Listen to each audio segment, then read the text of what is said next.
Hello everyone, এমকে Bengali ক্লাসরুমে সবাইকে জানাই স্বাগত। পড়াশোনা সংক্রান্ত ভালো ভালো ভিডিও পাওয়ার জন্য আমার চ্যানেলটি অবশ্যই সাবস্ক্রাইব করে রাখবে, পাশে থাকা বেল আইকনটি প্রেস করে রাখবে। আজকের এই ভিডিওতে আমি ক্লাস 6-এর বাংলার নীরেন্দ্রনাথ চক্রবর্তীর লেখা ভর দুপুর কবিতা যে সমস্ত প্রশ্ন উত্তরগুলি আছে সেগুলি নিয়ে আজকে আমরা আলোচনা করব। তো চলো ভিডিওটা শুরু করা যাক। ভর দুপুর কবিতার প্রথম প্রশ্ন রয়েছে, নীরেন্দ্রনাথ চক্রবর্তীর জন্মস্থান কোথায়? কি আছে না, নীরেন্দ্রনাথ চক্রবর্তীর জন্মস্থান বাংলাদেশের ফরিদপুরের চন্দ্রা গ্রাম। 2 নম্বর প্রশ্ন কি আছে, তার লেখা দুটি কাব্যগ্রন্থের নাম লেখো। কবি নীরেন্দ্রনাথ চক্রবর্তীর লেখা দুটি কাব্যগ্রন্থ হলো নীল নির্জন ও কলকাতার যিশু। 2 দাগে কী বলেছে, নিজের প্রশ্নগুলি একটি বাক্যে উত্তর দাও। 2.1 কী বলেছে, অশ্বত্থ গাছকে প্রতীকজনে ছাতা বলা হয়েছে কেন? ছাতার মতো অশ্বত্থ গাছটিও পথিকদের রোদ বৃষ্টি থেকে আড়াল করে বলে তাকে প্রতীকজনের ছাতা বলা হয়েছে। তারপর নেক্সট কি বলেছে না, রাখাল গাছের তলায় শুয়ে কি দেখছে? রাখাল অশ্বত্থ গাছের তলায় শুয়ে মাথার উপর নীল আকাশের মেঘেদের আনাগোনা দেখছে। নেক্সট, নদীর ধারে কোন দৃশ্য কবিতায় ফুটে উঠেছে? নদীর ধারে শুকনো খড়ের আটি বোঝাই করা একটি বড় নৌকা বাঁধা থাকা দৃশ্য কবিতায় ফুটে উঠেছে। 3 দাগে একই অর্থযুক্ত শব্দ কবিতা থেকে খুঁজে নেয়। কী কী দিয়েছিল? তৃণ, তটিনী, গোরক্ষ, পৃথিবী, জলধর। তাহলে প্রদত্ত শব্দগুলি কী কী? না, তৃণ, তটিনী, পৃথিবী, জলধর, গোরক্ষ। কবিতা থেকে শব্দ কি পেয়েছি না, তৃণ মানে ঘাস, তটিনী মানে নদী, পৃথিবী মানে হচ্ছে বিশ্ব বা ভুবন, জলধর মানে হচ্ছে মেঘ, আর গোরক্ষ মানে রাখাল। নেক্সট 4 দাগে কি বলেছে আমরা দেখে নিই। নিচের বিশেষ্য শব্দগুলিকে বিশেষণ ও বিশেষণ শব্দগুলিকে বিশেষ্যে পরিবর্তন করো। ঘাস, রাখাল, আকাশ, মাঠ, আদর, আর হচ্ছে গাছ, লোক।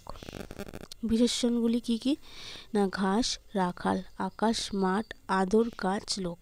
তাহলে ঘাসকে বিশেষ্য থেকে বিশেষণে করলে হয় ঘেঁষো, রাখালকে বিশেষ্য থেকে বিশেষণে করলে হয় রাখালিয়া, আকাশকে আকাশী, মাঠকে মেঠো, আদরকে আদুরে, গাছকে গেছো, লোককে লৌকিক। 5, পাশে দেওয়া শব্দগুলির সঙ্গে উপসর্গ যোগ করে নতুন শব্দ তৈরি করো। কি কি আছে দেখে নিই। নদী, আদর, বাতাস।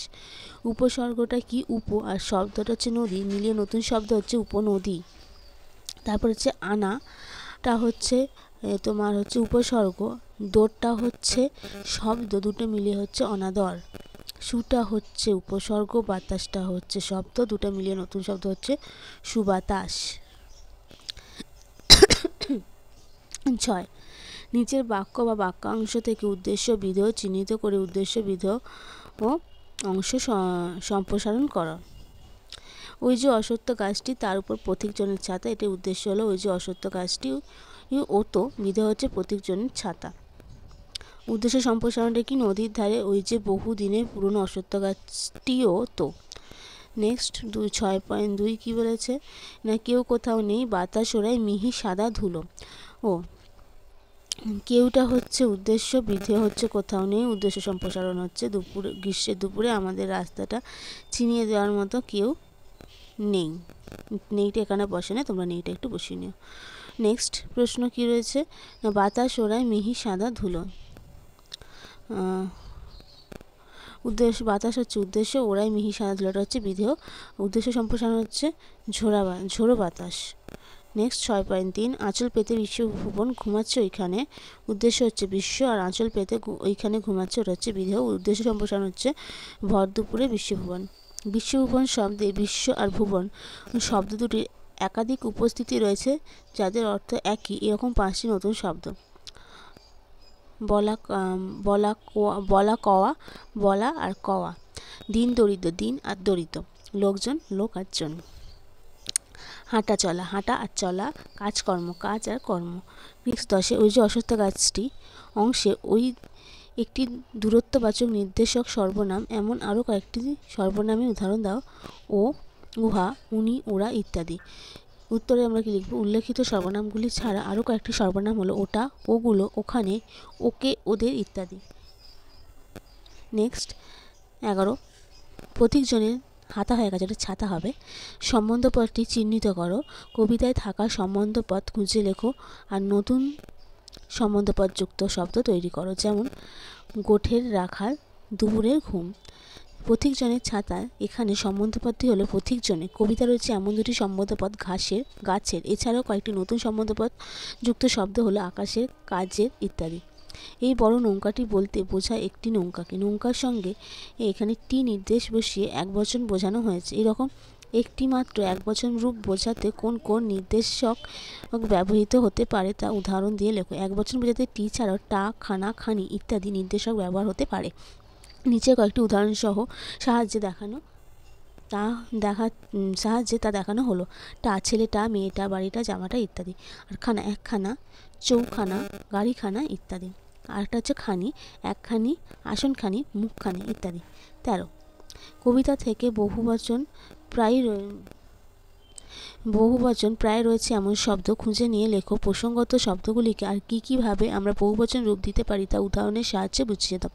বহুবচন প্রয়োগ রয়েছে কবিতায় পাওয়া এমন শব্দগুলি হলো গরু বাছুর, মেঘগুলো, কাদের, লোকগুলো, এছাড়া সমুদ, শ্রেণী, রাশি, বর্গ, দল, শত, রাজি, মালা, পঞ্চ, বিন্দ, মণ্ডলী, বহু, গুলি ইত্যাদি নির্দেশক যোগ করে বহুবচন রূপ দেওয়া সম্ভব। নিচের প্রতিটি নির্দেশক প্রয়োগের মাধ্যমে শব্দ তৈরি করে বহুবচন রূপটি দেওয়া হলো। এগুলো অনেকগুলো আছে, আমি আর পড়ে শোনাচ্ছিলাম, তোমরা প্লিজ একটু দেখে নোট ডাউন করে নিও। আমি তোমাদের দেখিয়ে যাচ্ছি, তোমরা একটু দেখিয়ে দিলাম তোমাদেরকে, ঠিক আছে? তোমরা একটু স্পজ করে নিয়ে লিখে নিও। ওকে।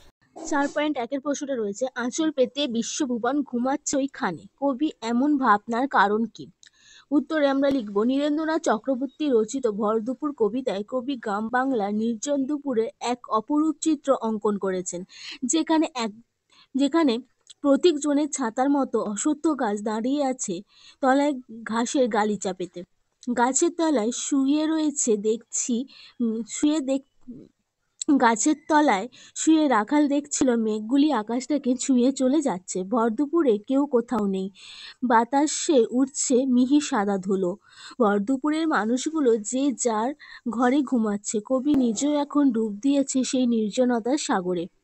অলস্য ও নির্জনতা অনুভূতি কবিকে উদ্বুদ্ধ করেছে এমন ভাবনায়। তার মনে হয়েছে শুধু মানুষ নয়, সারা বিশ্বভুবন তথা প্রকৃতিও দুপুরে অলসতা পেতে ঘুমাচ্ছে। 14.2 ভর দুপুরে কবিতায় গ্রাম বাংলার এক অলস দুপুরের ছবি খুঁজে পাওয়া যায়। কবিতায় ফুটে ওঠা সেই ছবি কেমন লেখো। নীরেন্দ্রনাথ